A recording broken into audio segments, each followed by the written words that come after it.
been awesome raising 5 kids. They're all different. They're all completely different. At the age of 10, when the movie came out, President Bush invited my son and I to the White House. He wanted to watch the movie and talk to us. After the movie, the President of the United States, the man who loves baseball, owned a Major League Baseball team, looks down at my 10-year-old son. He goes, "Hunter, are you going to be a ball player like your daddy?" And my son looks up at the President and said, "No, sir, baseball sucks."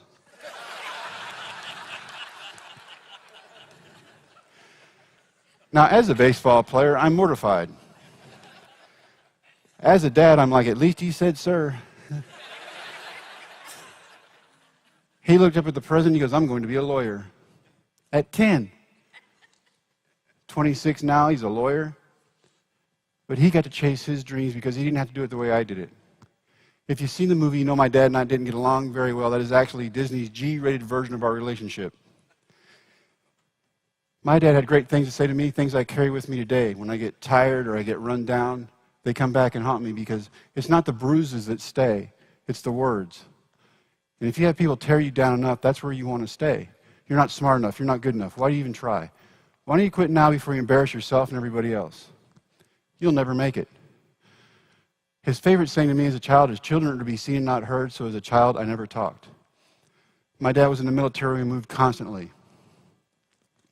The way I made friends was by showing up at a ball field with a glove, throwing a ball, and then I had a team full of friends. I never had to say a word. I didn't talk. I was scared of my dad. Now at 53, I make a living talking. So after every speech, I call him and I say, "Guess how many people I talked to today?" Because he's old and I'm big. But we can live up to or down to expectations put upon us. Early in my life, everywhere except on a ball field, I lived down here. I didn't care about grades. I just wanted to be on an athletic field.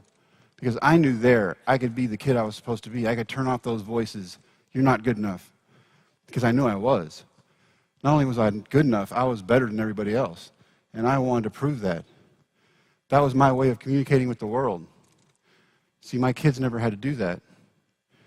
I never hit my kids. I never cursed my kids. I never told them they were worthless. They would never amount to anything. And that's what happens every day in homes all across the world. That's what happens every day in offices all across the world. That's what happens every day when people who say they love each other turn on each other and say ugly, negative things and tear each other down. We serve on a lot of different teams. My grandfather taught me this, my big mentor, and I'm going to get to him in a minute. One of the biggest things he ever taught me was, you're not serving you. You serve part of this family. You serve your church. You serve the name.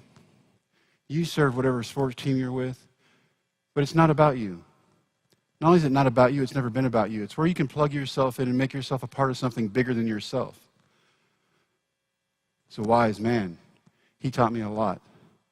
For 15 years, I watched my parents say the worst things they could possibly say to each other, throw things, hit each other, blame everybody else for their problems. In the next 3 years, I learned from my grandparents, it doesn't have to be that way. For 15 years, I learned to blame everybody else for my problems. At the age of 15, my parents did me the biggest favor they never knew they did for me. They moved me from Miami, Florida, to Brownwood, Texas, into my grandparents' house. Ironically, it was my father's parents I lived with. But for 15 years, I watched this arguing. In the next 3 years, I never heard my grandparents say a cross word to each other. They never said anything they could not take back. That was so strange to me. Now, they were old school, so there were days of silence. But they never pushed that button where you couldn't take it back. For 15 years, I watched my parents take. In the next 3 years, I watched grandparents who were never rich but gave back all the time. My grandfather was 6'3", 260 pounds. He had a menswear store in Brownwood, Texas. Population 20,000 people. My grandfather knew everybody in the world.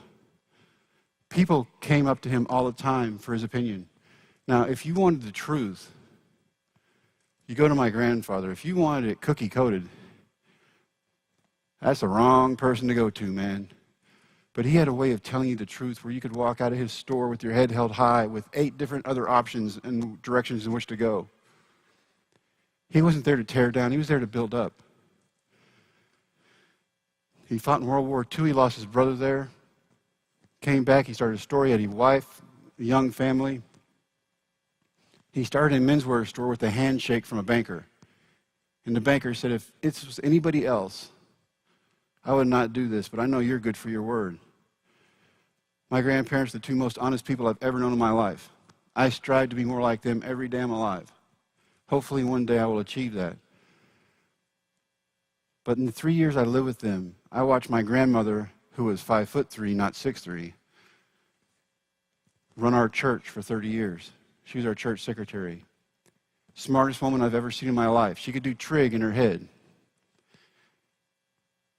Apparently that skips a couple generations. I had not received that gift. Fortunately, my kids did. But it's amazing when you watch a couple work who is working together for something bigger than themselves. My grandparents were full of faith. They did things for people that nobody ever knew about. Thanksgiving dinners for families that couldn't afford it. Christmas presents for families with kids that couldn't afford it. Out of their own bank account, they'd pay a bill for somebody so that they could keep their dream going on a little bit longer. Now, if you want a good picture to take home with you today, picture you at the age of 15 in a car behind the wheel, watching your grandparents deliver presents to a family that doesn't have anything, stacking them up on their front porch, ringing the doorbell and running off. And you're the getaway driver. When you watch your grandparents run, that's awesome. But that's how they were. Amazing people. And she was either at church doing her job or she was at the store doing accounting for my grandfather. He was either doing his job or he was at church doing his deacon job, singing in the choir, helping her be her. They built each other up. They were part of something bigger than themselves. They are the mentors of my life. They're the ones who taught me that I can be anything I want to be.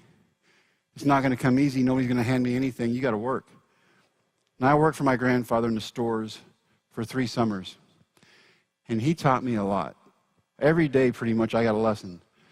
Jimmy, you're born with your name and you die with your name. What you do with it in between is a legacy you leave behind for everybody else.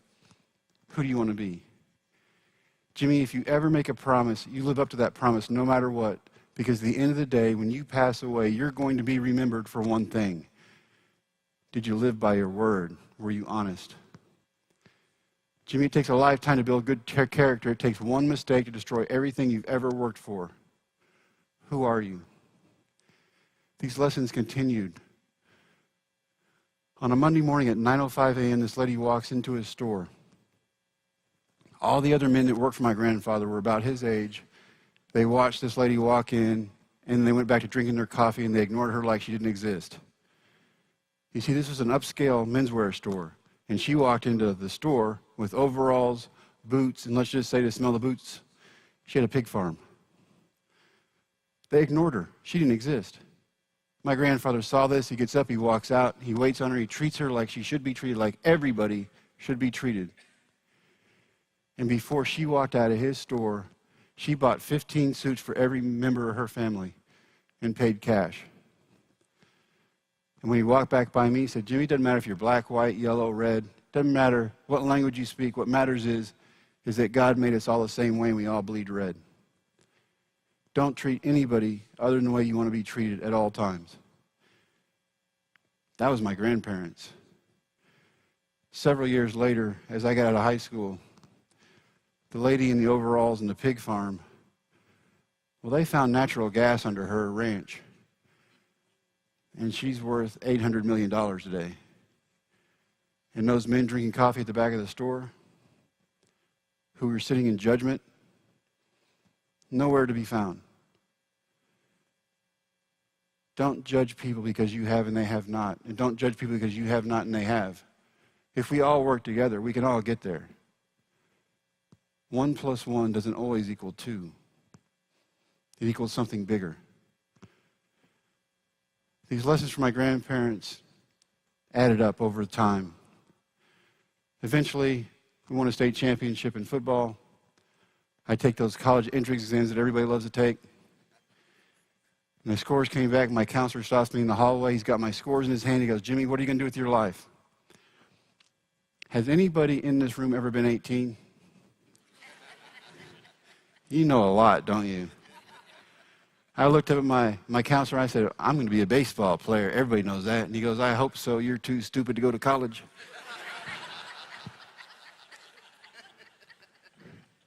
Dude, you're here to help me.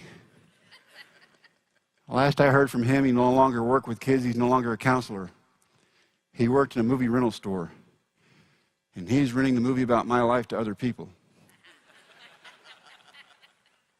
Dream killers come in all shapes and forms. The people who want to tear you down. They come in all shapes and forms, and these are the people who want to see you fail. They've either tried to do something in their lives and they failed at it, or they're too afraid to try. These are the people you need to push away from your inner core, your team, or whatever it is you serve. They don't deserve to be on it. It's the dream makers, people like my grandparents, people like that baseball team in Big Lake, Texas, which, for your own information, there is no lake in Big Lake, Texas.